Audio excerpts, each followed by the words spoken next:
went up to the worshipful master's seat, but I didn't sit in it. Not this time. I still wasn't too sure just what was going on in here. It seems that it's ritual magic. This brotherhood practices a form of magic known as Kabbalism. So, and look at the definition of Kabbalism. Try to get an idea of what's up. Kabbalism is a Jewish mystical tradition teaching godhood to man. It's the foundation of most post-Egyptian Western magical systems. Since the Kabbalah is based on the Hebrew language, the degree of one's knowledge of that language is the degree which one can understand the Kabbalah. The Kabbalah is also known as hidden wisdom. Madame Helena Protorovna Blavatsky, the founder of the Theosophical Society, she defines the Kabbalistic magic as the art of divine magic consists in the ability to perceive the essence of things in the light of nature, and by using the soul powers of the spirit to produce material things from the unseen universe. And in such operations, the above and the below must be brought together. Magic is spiritual wisdom. Arcane knowledge misapplied is sorcery. So she believes that she can manifest into the real world.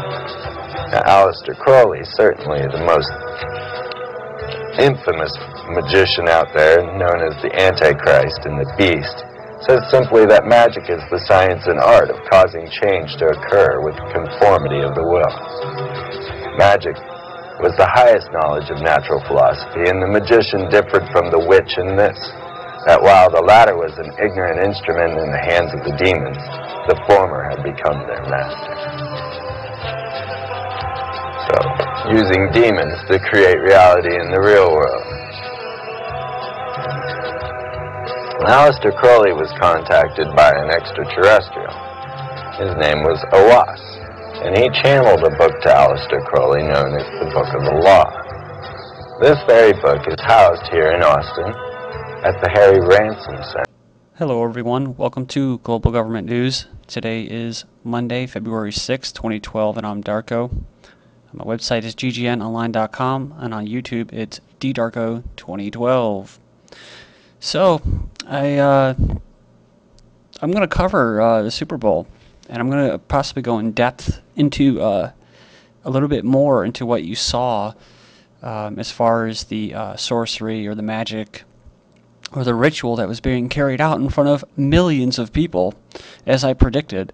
I'm sure some of you that were not really watching it because you wanted to, but because it's a social thing, you probably, first thing you thought was, damn, Darko was right. And there you go. The first thing you saw was what? Was this, Madonna coming out. Well, who was she supposed to be?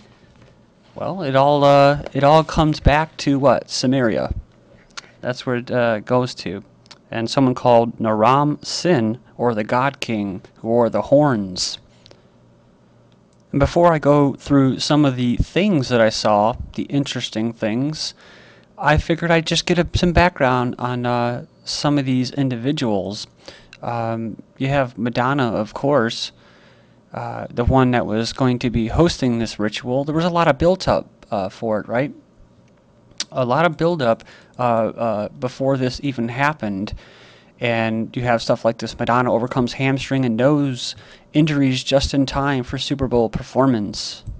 And that was to what? Like I said, to focus attention towards this individual who will be carrying out this ritual. And I guess she had a mishap while rehearsing, as well as hurting her leg. She also suffered a knock to her nose. She had a wardrobe malfunction there, and then she falls during the Super Bowl halftime show. And I spent a lot of time doing some research here, and I learned a lot. And I was going to cover some news with this, but I just spent so much time in researching all this. I really did learn a lot about where it all goes back to. And I knew about it, but I didn't ever actually look at some of this information, the history and stuff like that, and the details of who these individuals, these deities, these gods are. And you'll find out that what they're doing is they're just carrying out these historical themes that they all know, the secret knowledge that most of you aren't aware of. But I kind of feel bad for her as far as falling down and stuff like that. It was a lot of work, 12 minutes, and God only knows how much she prepared for it. But the thing that I found was what? It was very Masonic as well. Just like a Masonic initiation, those things are long, very long, and very detailed. And this thing was very long and very detailed, and that kind of stuck out to me. But we know about Madonna is what? Well, that's her name, her alternate ego, right? Because all these individuals that were in it, all M.I.A or M.I.A, they all had, and the other women, she had what? They all have alter egos, which means that basically they're possibly sex slaves, and they're performing a sexual type magic ritual. So we have what? Her Ester is her Kabbalah name. That's right, Ester. She got this name after a midnight pilgrimage to a Jerusalem cemetery holding a mystical candlelight ceremony at the grave of Kabbalist sage Rabbi Yehuda. So, affected by her faith, she felt she must change her name with her belief. She adopted the Hebrew name of Esther. And do you remember the name of Britney's hair salon? This is from the Freeman perspective. Go check it out. And it's what? Esther. So it's talking about mind control here. Esther was a Jewish girl who lived with her uncle Mordecai, who adopted an orphan girl, Esther, which is derived from Ishtar. Esther. So, and it goes on here and it says, Akkadian for the evening star. And there's something called trauma-based mind control. And the defining moment of Madonna's childhood was the one that would have been the most influencing in shaping her into a woman she would later become, was the tragic and untimely death of her beloved mother. She says her and her sisters were all wounded in one way or another by, and then they put in parentheses because apparently she didn't actually say by her death, she just said wounded, and then we spent the rest of our lives reacting to it or dealing with it, try to turn it into something else. Left her with a certain kind of loneliness and longing for something. Maybe some of you are aware, but in the song Intervention, Madonna sings, quote, I know the road looks lonely, but that's just Satan's game. And either way, my baby will never be the same. And you have one of her biggest influences, Marilyn Monroe, had a profound influence on Madonna. So something that's interesting that I found was yesterday, the Super Bowl was on what?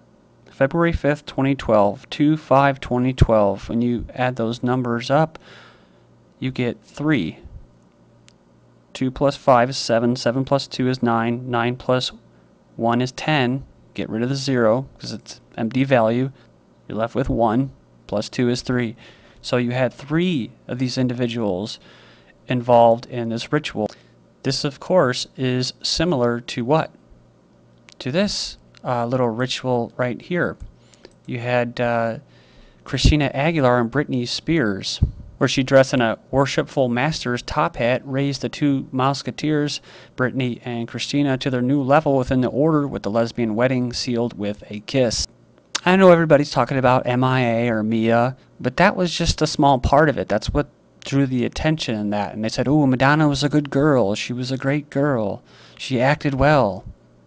But then we have this individual, Nicki Minaj, and I'm not sure, Minaj, I'm not sure if I mispronounced this. Now look at her name right here, Annika Tanya Mirage. Now whether it was real or not, this is her name, Annika. So the first thing you have to look at is what? An. And when you look at An, what do you get? Well, you get the Sun City of Egypt. And then you look at, you have I, then you have Ka, which is the beginning of what? Kabbalah, which is, if I remember correctly from the Pharaoh show, it's what? You have Ka, Ba, La, and they all mean something. I think it's the spirit when you're living and then the spirit when you're dead. And I believe what this is saying is the city of the sun is living, alive now. And you have Tanya or An, which is for Anu, which is basically the sky god, god of heaven. And this was from what? Sumerian mythology. Well, it's mythology. So let's go back and look at some more. Then we have what? Mirage, which if you look at the first couple letters, you get what? You get Marduk, which was the solar calf, which will come in later, which of course everybody knows is the ancient Egyptian sun god. But the biggest thing is what? Is Nicki Minaj, which I believe is a play on words of what? Ninsikil. Now, I'm sorry if I didn't pronounce this right, but it was the goddess of Delmon, which is basically like the Garden of Eden for many Kabbalists, and Mesopotamia, Samaria. And a nickname for her was what? Ki. Finishing up, we have what? Min. Now, what is Min? Min is a ancient god whose cult originated in pre-dynastic times. He is represented in many different forms, shown with an erect penis, which he holds with his left hand. Now remember that, because I'll show you that later when we watch the video. So I think that her role, or the way she looked at least, was what? Was Isis, which was someone that was worshipped as the ideal mother and wife, as well as the matron of nature and magic. Haircut looks a little familiar, right? Kind of like what Lady Gaga rocks. But look at that, she has an alter ego as well. And who were some of her influences? Well, let's take a look. We have Janet Jackson, who participated in the last, in 2004, or 2004, a ritual where she showed her breast, which is a female sign, and had a sun on it, which was the male sign, right? So that was that ritual. Her another influence is Madonna. Ooh, Britney Spears, another trauma-based, basically sex slave. And then we have Marilyn Monroe, so there's Marilyn Monroe again. But somebody stole the show, right? It was Madonna being upstaged by singer's vulgar gesture, who just happened to be what? M.I.A, or M.I.A, who was wearing what? Oh, a little Masonic apron and dressed up like almost like an Egyptian, but not. No longer an upset, Madonna acts her age.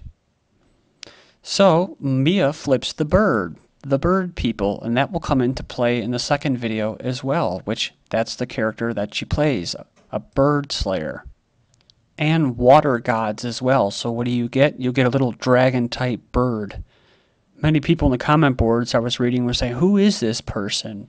And basically, she grew up in poverty that was marked by displacement caused by the Sri Lanka Civil War, where there would be taking pot shots, the military, the government that is, at the classrooms, and basically they would hide under the desk so they wouldn't get shot. Family relocated near India, and basically what? She received sporadic visits from M.I.A.'s father, who was introduced to the child, as their uncle, just like Madonna and Esther.